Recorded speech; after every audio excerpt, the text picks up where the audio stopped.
What was once a cornfield now sits a sprawling campus known as Redemption Christian Church.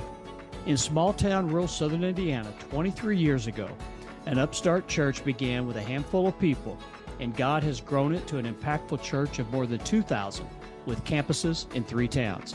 How did this happen? What did God use to not just make a church grow, but create a movement of Christ followers who are brought into the mission of loving God, loving people, and changing the world?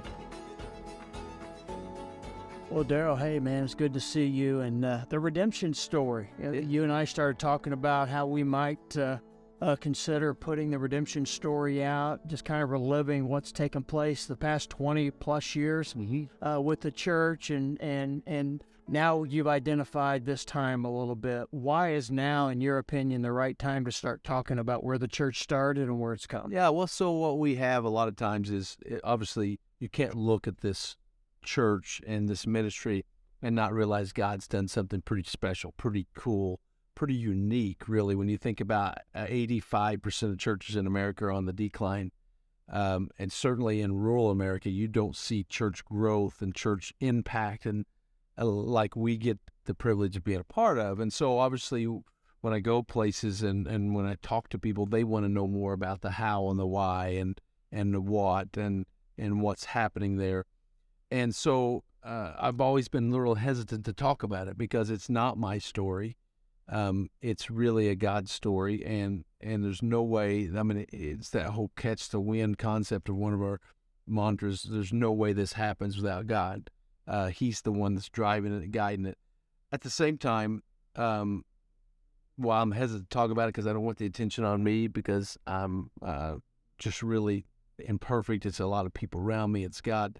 I do think there's some things that are unique to our story, to what God has used here in Jasper and then the beyond and then the region and now at our other campuses at Lagodi and Tell City. I think there's some things that he's done here with these core values that we have, with this intentional missionality.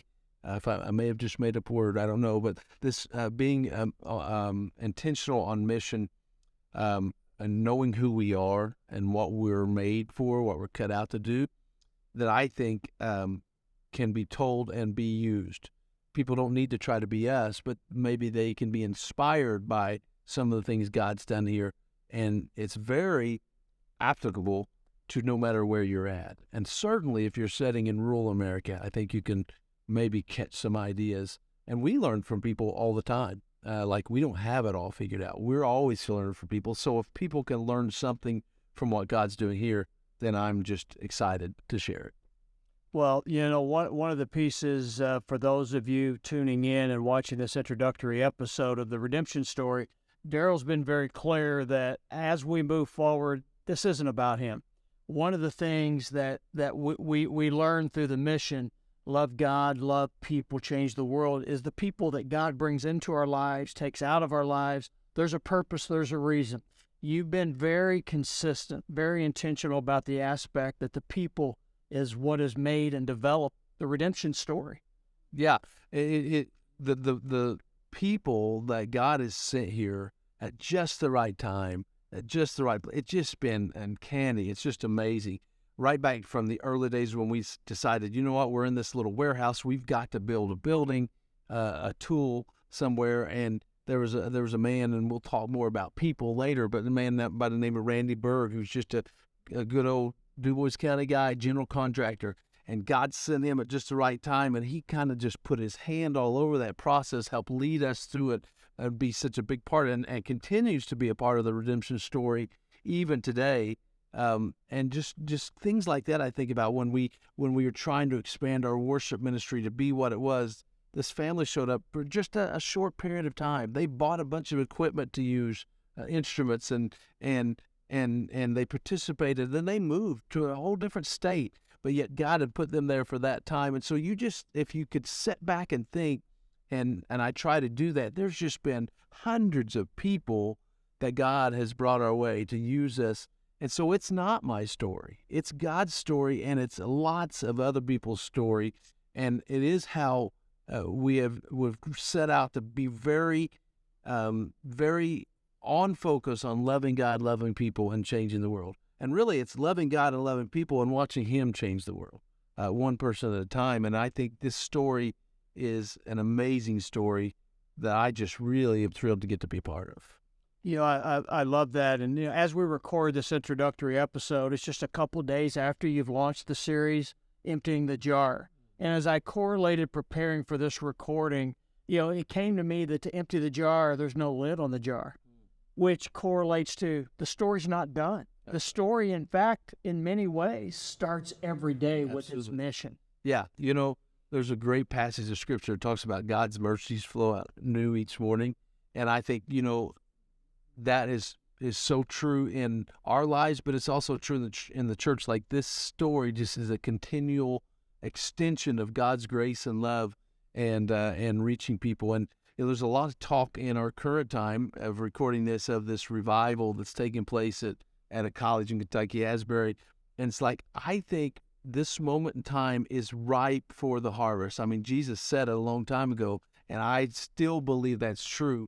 And I'm not just talking about church growth, which I think is a piece that is a part of it. I don't ever want to downplay church growth as some Christian leaders want to do. I think anytime there's a movement of God, church tends to grow. A healthy church grows. But I think there's more than that. I think that it's what God's doing in people to move to this redemption story is about our lives every single day and how God can use us to bring people to Him, to help people grow in Him. And I think this is going to be fun to talk about. Well, I'm honored to have the opportunity to your point and to your passion of purpose. This is all God's glory. Everything that we will do with this pod video cast, this series that is coming up, is hopefully representing Jesus in that regard. For those who want to tune in, what are some things we're going to get into that we're going to hear about in the redemption story? Yeah, so we're going to focus on our beginnings, the origin, which we'll talk a lot about our purpose and our core values and what called us to Jasper to begin with. But we're going to hear a lot about people. Like, I think it's impossible to do this episode these episodes without talking about people. And these people will be only a handful of people we'll mention, but they'll be representative of a whole school and score of people. And we'll talk about, I think we'll talk about our vision going forward a little bit. And we'll talk about not just the history of looking back, but then looking forward, because you constantly, while you glance in the rearview mirror for perspective, you look forward in the windshield to make sure you're going in the right direction. And so we'll do a little bit of looking forward. And we're going to hit on a lot of topics. We'll talk about events that happen that we believe were catalysts in this church to the next level, all those kinds of things. Excellent. And I know one of the things that I so admire about you when you're delivering a message, just in the conversations, having one-on-one with small groups, is the passion that comes from your heart when you talk about Jesus and the sacrifice and His purpose and how He lives in us each day. And I'm so looking forward to that coming out as well through this series. Well, good. Well, thank you. Thanks for doing this. And we wouldn't be doing this if Kevin hadn't have kind of spurred this on. And I'm thankful for him and his part in our story and how he's going to help kind of tell our story. I love you, brother. Looking forward to it. Looking forward to it.